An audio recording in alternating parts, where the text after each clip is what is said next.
Hey everyone, it's Alyssa with BMG and welcome back to the channel. If you're thinking about subleasing your rental or you're considering moving into a subleased unit, it's super important to understand your rights before making any moves.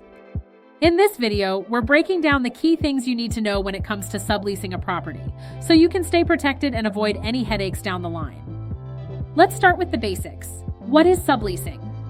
Subleasing is when a tenant rents out their rental unit or a part of it to someone else, known as a subtenant. The original tenant is still responsible for the lease with the landlord, but now there's someone else living in the space and paying rent to the original tenant.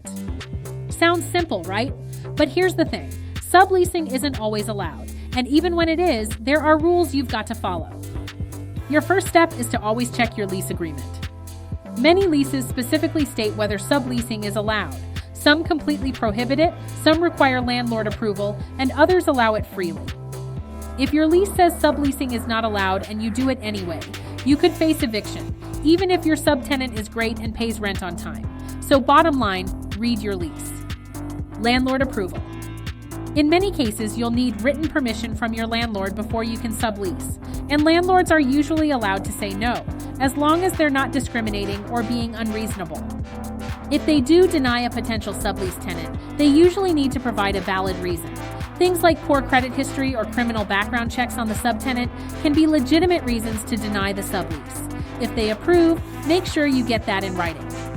One big thing to remember, even if you sublease your apartment, you are still responsible for the terms of the lease. That means if your subtenant doesn't pay rent, damages the property, or breaks the lease in any way, you're still on the hook for it. So choose your subtenant carefully. Run background checks if you can, ask for references, and maybe even draw up a sublease agreement that lays out expectations clearly. Now, if you're on the flip side, you're the one moving into a subleased unit, know that you also have rights. As a subtenant, you generally have the right to live in the unit without being harassed, and you're entitled to habitable living conditions, just like any tenant. But here's the catch. Your lease is with the tenant, not the landlord. So if the original tenant stops paying rent or gets evicted, you might have to move out, even if you've been paying on time. To protect yourself, get a written agreement and make sure the landlord is aware that you're living there. That way, if things go sideways, you might have a little more leverage. Quick heads up. Rental laws vary depending on where you live.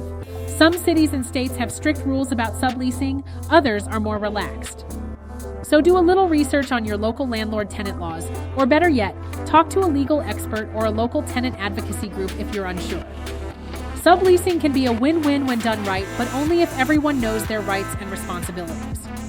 If you found this video helpful, give it a thumbs up, hit that subscribe button, and drop any questions you have down in the comments. Thanks for watching, and we'll see you in the next one.